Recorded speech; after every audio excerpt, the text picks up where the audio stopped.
How terrible is wisdom when it brings no profit to the wise, Johnny?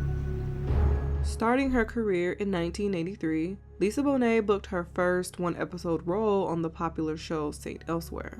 The next year, she booked her biggest role and the one she is still most notable for, which is the character Denise Huxtable from The Cosby Show.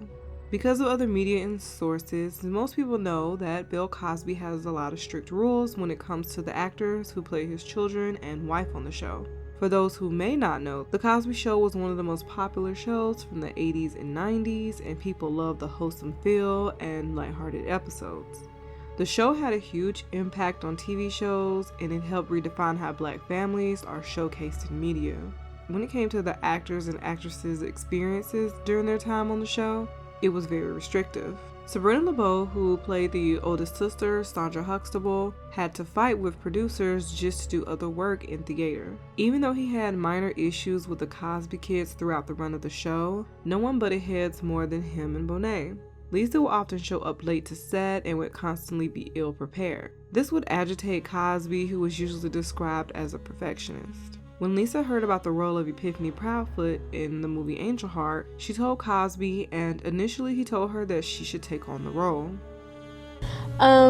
Epiphany is a 17-year-old young woman. She's very interesting to play. She's very intelligent, but not learned, just very, I think, perceptive and very wise. She's got a very old soul. And she has a 3-year-old son.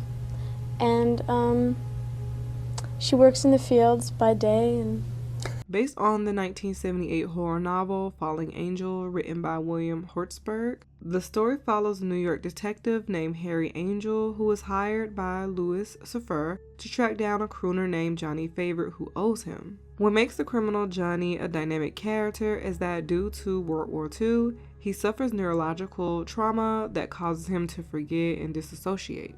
The film starts off in New York, but quickly moves to New Orleans because voodoo becomes a central part of the story. When Bonet is introduced as Epiphany, we quickly learn that she is the daughter of a woman named Evangeline Proudfoot. Evangeline had a long-standing secret affair with Johnny up until her death, and we also learn that Epiphany is also Johnny's child.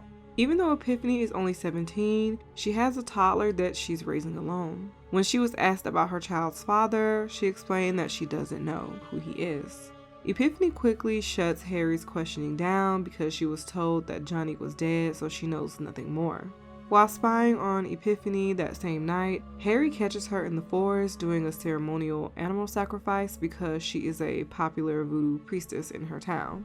As the story went deeper, it became intense for Harry because every person he had questioned ended up being brutally murdered. That includes the doctor who transferred Johnny from the psychiatric hospital, Johnny's fiancée Margaret, and his former bandmate Toots.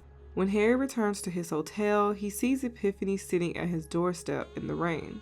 Now, this is when the film becomes very controversial.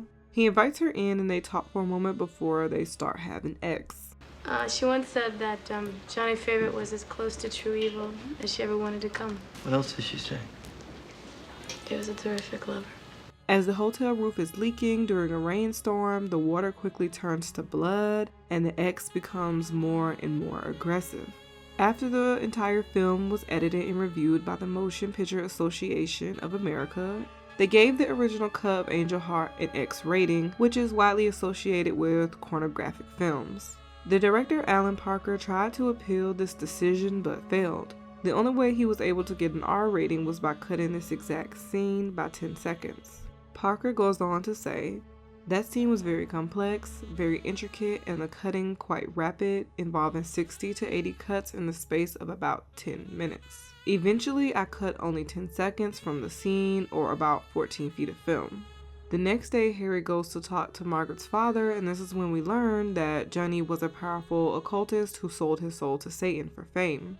He got his fame but changed his mind and wanted to renege on his deal. So he decided to kidnap a soldier from Times Square and performed a satanic ritual by murdering him and eating his still beating heart so that he could steal his soul. I know. Dark shit. Johnny assumed the soldier's identity but was quickly sent off to war where he suffered severe facial trauma and amnesia. That's how he ended up in the psychiatric hospital. Margaret's father goes on to say that they took him from the hospital and dropped him off in Times Square on New Year's Eve. Harry goes to vomit in the bathroom, and when he comes back, he sees Margaret's dad dead in a huge pot of gumbo. Harry rushes to Margaret's home and finds the soldier's dog tag with the name Harold Angel imprinted on it. This is when us as viewers quickly realize that Harry is in fact Johnny, and he was basically looking for himself.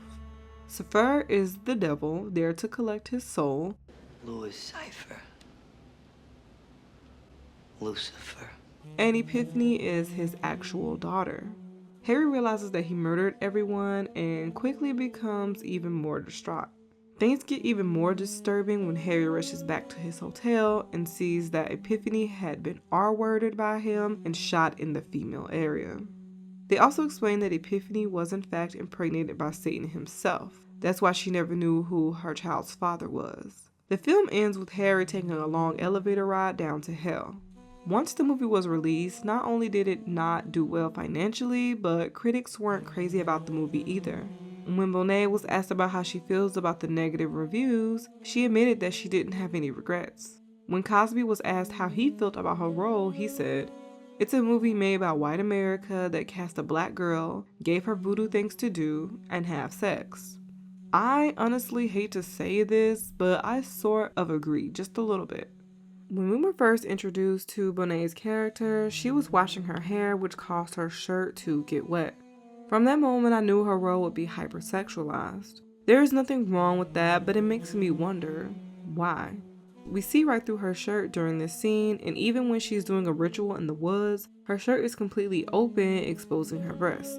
Because of this tone, I initially thought she was going to be like a femme fatale kind of character, but turned out she wasn't. From what I've gathered, I assumed that she was supposed to create sexual tension between her and Harry, but it did nothing whatsoever to move the plot forward or to develop her character in any way. I feel like creating sexual tension could have been done in a better and even a more creative way. What I think is most interesting is that I believe the only X-rated moment that was needed was the actual X scene. When I watched it for the first time, I thought that because she was a voodoo priestess, he was feeling the effects of her spiritual work being shared or used on him. Watching it the second time made me realize that it was all his doing. The blood to me represented numerous things. His voodoo work, as well as the killings consuming his mind and resurfacing deep from his memories. Her screaming the way she did makes sense because he was R-wording her technically and also killing her. This makes that moment have a way bigger payoff and makes sense in the context of the story. I also do want to add that there might be a chance that he didn't kill all those people, but it was actually Cypher. But with this movie, it has a lot of nuance. Another thing I wish we had gotten from the story is a deeper understanding of voodoo. In an interview I found with Bonet, she said something interesting. Just that, it has its very light side, and they call it white magic, and then there's the very dark side of it, just like anything else. It's really just a philosophy that is very real. People do believe in it, and voodoo means God. So it's really just their philosophy and their beliefs in God and getting closer to Him. It was hard to tell if her character was supposed to be a white light worker, and if so, it should have been more pronounced. If she followed her mother's footsteps and worked on the darker side, that should have been more explored too. If it's a spiritual thing to her God, it would have been nice to get a one-off line about the meaning of her sacrificing that chicken. This movie mainly focuses on dark practices, so if she was light, it would have been beneficial for her character and the story to show both sides of voodoo practices. Like I said, this movie has a lot of nuance, but it is believed that her mother helped in sacrificing that soldier that night, along with Margaret and Toots. I do want to know that I don't know much about voodoo, so if someone does know more or can clarify this little thing, just let me know in the comments. Even though I do agree with Cosby's statement, I feel like he was wrong for expressing that to the public.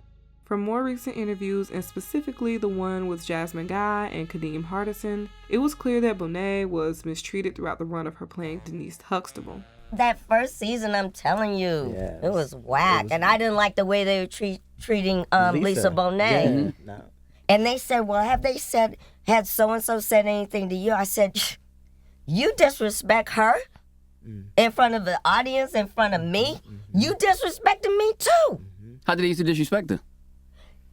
Just do it. Just say the way it. they would talk. Pointing all up in her face. And I'm like, that's a sweet girl because you're not getting up on me like that. And we've dealt with bitches. I mean, we from New York as far as choreographers and directors and whatnot. But I was like,